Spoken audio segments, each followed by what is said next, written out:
And every kid, whether you're young or you're old, teenagers are more than welcome to come and sit up here. And you want to sit over here. Hey, don't read my notes, man. Those are the secrets. You can give the sermon next week. Okay, this is my chair. All right, can you guys sit down here? You guys are going to sit down. You're going to face me because I'm going to read you guys a story. Come on, Ben. So come on this way. Come on, Ben. All right. Are you sure you guys want to face them? They don't have anything interesting. Come look at me. Look at me. All right. Hi. Hi. They don't need to see your face. It's okay. Okay, I'm going to read from this. This is called, you don't have to be up here. It's okay. You can stand. You don't have to sit. I'm going to read from the Peace Table. This is a storybook Bible. It's one of my favorites. And we're going to read, but I have to ask you all a favor. I ask that you guys keep your mouths closed, your ears open, and your eyes focused over here, and that you keep your hands to yourself. Because sometimes people, when they're being read something, they don't like to be touched. They just want to hear and listen, right? And sometimes it helps us to listen when we keep our hands to ourselves. Are you guys ready? Are you guys ready? All right. You guys are good sports. I'm going to read 2 different stories to you guys, okay? My plan was that I wanted to, I used to have this giant Bible that I had that was like this big. But I left it in Boston because it was too heavy to move. So, here's the picture. Can you guys all see the picture? Yeah. All right. Keep this picture in your head while I'm reading. Keep this picture in your head while I'm reading it. Okay. It's titled, He is Risen, and it comes from Mark chapter 16, 1 through 8, and Luke chapter 24, 1 to 12. It says this, It was the first day of the week, and the sun rose, brushing away the darkness of night. Mary Magdalene, that's an important name, because we're going to talk about her later. Joanna and James's mother, Mary, were on their way to Jesus' tomb. They carried the spices they had prepared for Jesus' body as they came near the tomb. You have to be mindful of the other kids. Aww.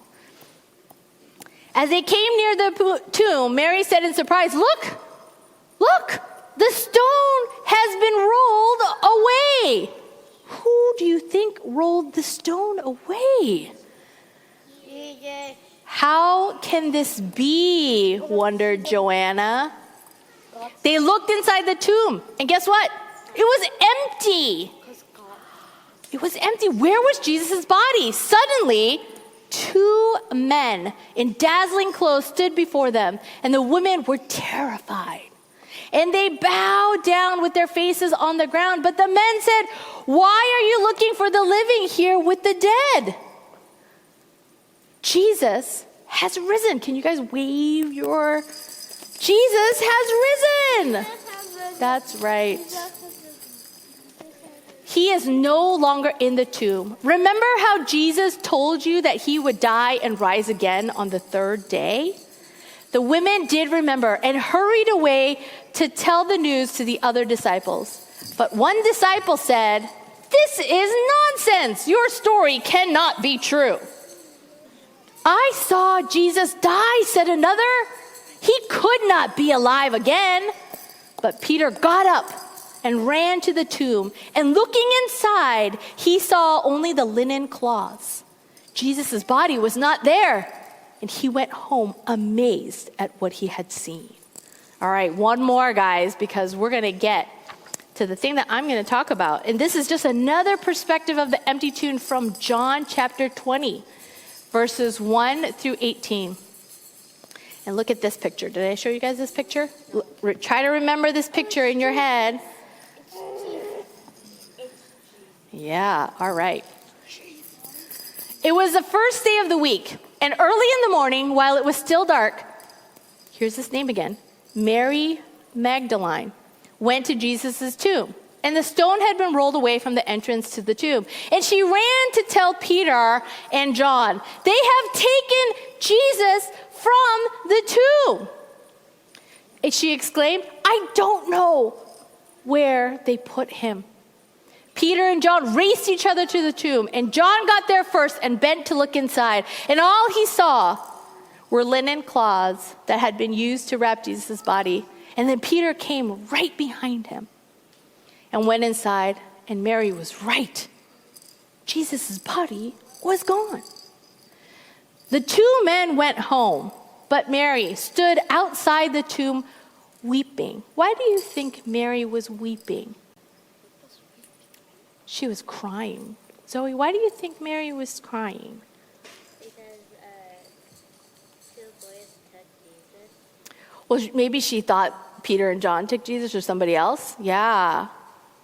I think Mary was weeping and crying because she loved Jesus. Daniel, do you have a thought? I think Jesus went away. I think she cried because Jesus melted. Maybe Jesus melted. I don't know. Yeah, there was only the linen cloths left. Who knows, right? Yeah, I think she was sad because she was probably missing Jesus a lot. Have you ever missed anything so much that you cried? Yeah. Yeah. My grandparents. Your grandparents' dog. Yeah, I lost my dog a couple years ago, and I cried. I still cry about Cookie. All right. Well, so Mary looked inside again and saw two angels in white and sitting where Jesus' body had been. And they asked, "Why are you crying? Why are you crying?" And Mary said, "They have taken Jesus away. I do not know where he is." She turned and saw a man standing there. And he said to her, "Woman, why are you crying? Who are you looking for?" Any guesses who that man might be? Oh, maybe. Let's wait. Mary thought the man was the gardener, so she pleaded, "If you have taken Jesus away, tell me where he is so that I can care for his body." And the man said, "Mary." And guess what? It was Jesus. You were right, it was Jesus. What? Mary turned and reached for him, crying out, "Teacher." And Jesus said to her, "Go tell my disciples that I'm going to be with my God and your God." So Mary hurried off and told the disciples, "I have seen Jesus." She told them everything Jesus said to her. I have seen Jesus. Jesus appeared right before Mary. Isn't that wild? Yeah. That's pretty wild. Okay, well, I'm going to keep talking about this story and what that might mean to us. And maybe I'm using big words, but it's really good to ask your parents. Ask your grown-ups what those words might mean or what you think they thought about Mary seeing Jesus. So now you guys can all go back to your grown-ups and to your seats. Thank you. Thank you, kids, so much. You helped us hear the word of God today. And it was so special. And I love that, when we think about and we wonder, what happened to Jesus? Yeah, maybe he did melt. I love that. That's the creativity of kids, And you don't get that with adults because no adult would tell you that. Right? If I'm like, where do you guys think Jesus went? You're just like, oh, well, Jesus resurrected. You're like, I like that. Jesus melted. Well, let's talk about Mary Magdalene. So history and scripture agree on this, that she was all in for Jesus. She stood at the cross, she watched him die, and she went to the tomb, and most stunning of all, she was the first to see him alive. Yet over time, her story actually got really twisted, and some painted her as someone she wasn't. So today, I ask you, whatever you think or you know about Mary Magdalene, can you set that aside? And let's encounter her story fresh. When we look back at John 19, I don't know if we have the slides for this, but we see that Mary Magdalene was there at the foot of the cross. And in verse 25, we read, standing near the cross were Jesus' mother and his mother's sister Mary, the wife of Clopas, and Mary Magdalene. And when Jesus saw his mother standing there beside the disciple he loved, he said to her, "Dear woman, here is your son." And he said to this disciple, "Here is your mother." And from then on, this disciple took her into his home. Even while Jesus was hanging on the cross, near death, his consideration was for these women, especially his mother who was at the foot of the cross. Why does this matter? I want you to remember that in the time of Jesus, women had no power without a man's support. Jesus' mother most likely was widowed at this point, and Jesus, being the eldest, was probably the one to take care of her. But here we are, and Mary is about to lose her son, or well, at least the physical body of her son. And who would take care of her? In her grief, great compassion is lavished as Jesus takes care of her physical needs and provides for her. Mary, the mother of Jesus, has seen the Lord, probably in even more intimate ways than many others. And she has seen the Lord and knows that she can trust him. And she knows that she will not be alone. This truth that the mother of Jesus reveals is true for you as well. This is our risen Christ. He sees you in your grief and he meets you in your despair. And maybe you're here today carrying a weight, uncertainty, fear, loss. And hear this, Christ is with you. Have you seen him? Have you noticed his provision, his presence, even in the hardest places? Now let's turn to Luke 23, where we find Joseph, a member of the Jewish High Council who was a secret disciple of Christ. He goes to ask Pilate for Jesus' body, and along with Nicodemus, wraps Jesus' body in a long sheet of linen cloth and lays Jesus in a brand new tomb carved out of rock. And it says in verse 55, as his body was taken away, the women from Galilee followed and saw the tomb where his body was placed. Then they, the women, went home and prepared spices and ointments to anoint his body. But by the time they were finished, the Sabbath had begun, so they rested as required by the law. These women, they didn't run away. They didn't hide. They didn't deny Jesus. They were ever present, watching, waiting, and preparing. How long would that Sabbath night and day have been for these women who were anxious to honor the Jewish burial rituals for their beloved Jesus? Did they pace back and forth in their home?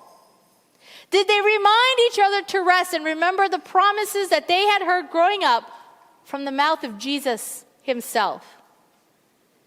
Did they recall the death and resurrection of Martha and Mary's brother Lazarus? Did they wait with a nervous anticipation mixed with deep grief, unsure of what was going to be next? Maybe you have felt that. Maybe you have experienced a time like that in your life. Maybe you're feeling that right now. You are here to celebrate the risen Christ, but you aren't so sure how things are going to go because the news that confronts us every day is quite alarming. What is going to happen next? How long, O Lord, will we wait for your justice, for your healing, for you to set the oppressed free, for compassion and mercy to flow? Is it really true that Jesus will return again and make things right? And today I come to you with all these things that these women might have carried into the resurrection. And maybe you are too. And I ask myself, have you seen the Lord? And I ask you the same question as well. I am reminded that I have seen the Lord when I witnessed a reconciliation between family members who I thought would never reconcile. I have seen the Lord when I have seen teenagers flourish and be who God has created them to be because of the grace and love of an unlikely community that surrounds them. You see, I have testimonies upon testimonies of how the Lord has shown up for me, and I have seen the Lord throughout my life. Yet I still celebrate the risen Christ with hesitation. If that's you today, I want to hold that space for you. And we can sit in that hesitation because that is a natural human response to trauma and to wounding. And if anyone is going to understand that, it's Christ. And while we sit in that hesitation, we can also hold on for ourselves the truth of the risen Lord. Sometimes it feels almost unbelievable, right? Even though we might have experienced the truth of Christ's resurrection, our despair and grief make it hard to believe. I feel that was probably the case for Mary Magdalene on that early Sunday morning. She, along with the other woman, returned to the tomb, but they found that the stone had been rolled away from the entrance. And some of the women stayed and encountered the angels as told in Luke 24. But we are going to our passage today in John 20. Initially, it was so unbelievable to Mary Magdalene that she ran away and found Simon Peter and the other disciple, the one whom Jesus loved. And she said, "They have taken the Lord's body out of the tomb, and we don't know where they have put him."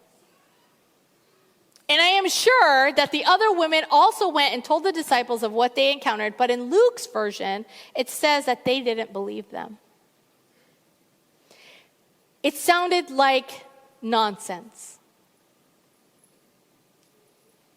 To people who had walked for 3 years with Jesus so closely and so intimately, and Jesus said so many times to them, "Hey guys, I'm going to die, and then 3 days later, I'm going to come back to life." But when the women came, when Mary Magdalene came and said the tomb is empty, they're like, "That's nonsense. You crazy."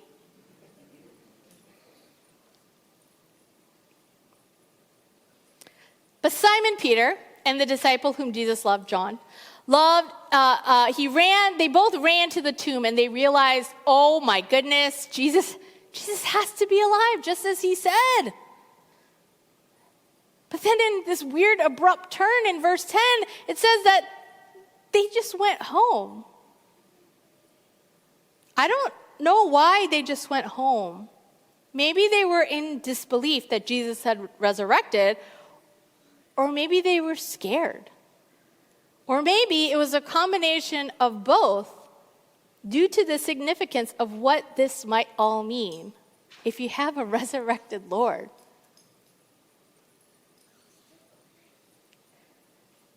And then we find Mary Magdalene alone in verse 11.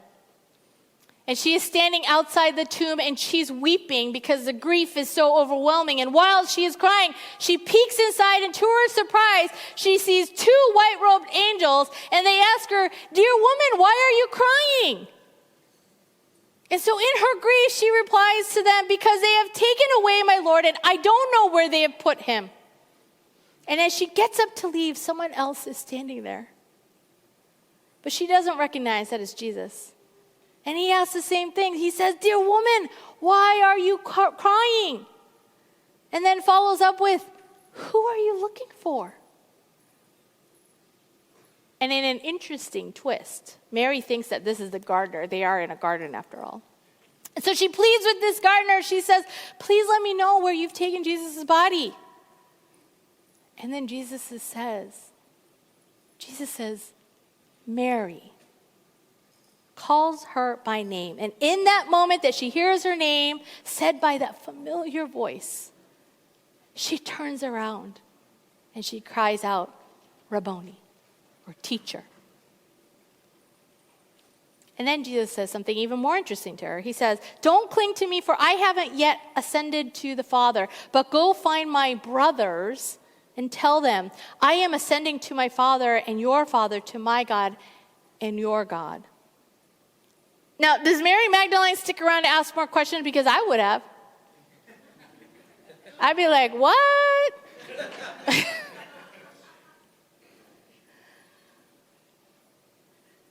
No. Mary Magdalene, She runs and finds the disciples, Jesus' brothers, and tells them, I have seen the Lord. And she tells them his message. Jesus calls Mary by name, and then she recognizes him. But it doesn't stop there, because Jesus asks her to go find his brothers. Do you see how personal Jesus is getting here? It is not just teacher and student. Jesus calls Mary by name. She is known. And Jesus calls his disciples brothers, more than friends, where we share the same heavenly parent. You see, in the resurrection of Jesus, we are elevated to family. And when you have seen the Lord, you are family. Jesus calls you by your name and calls you his siblings. Beloved, this is the good news.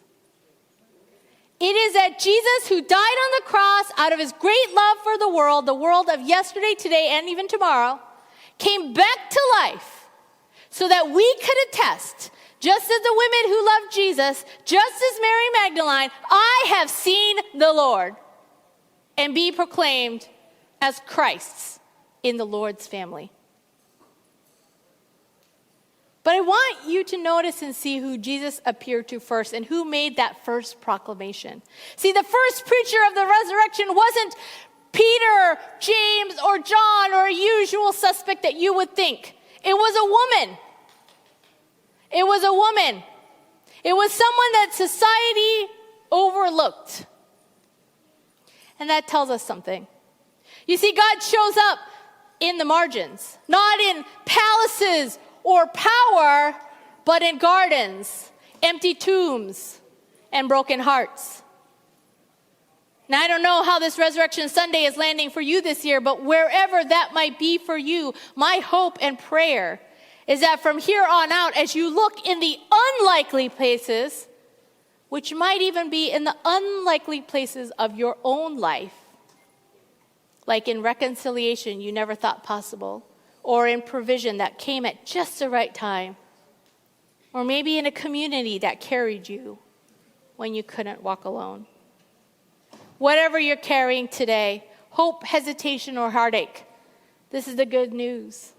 Christ is risen.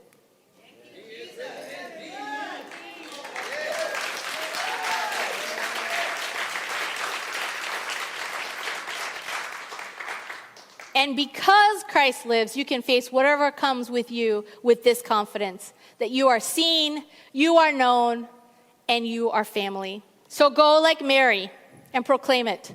I have seen the Lord.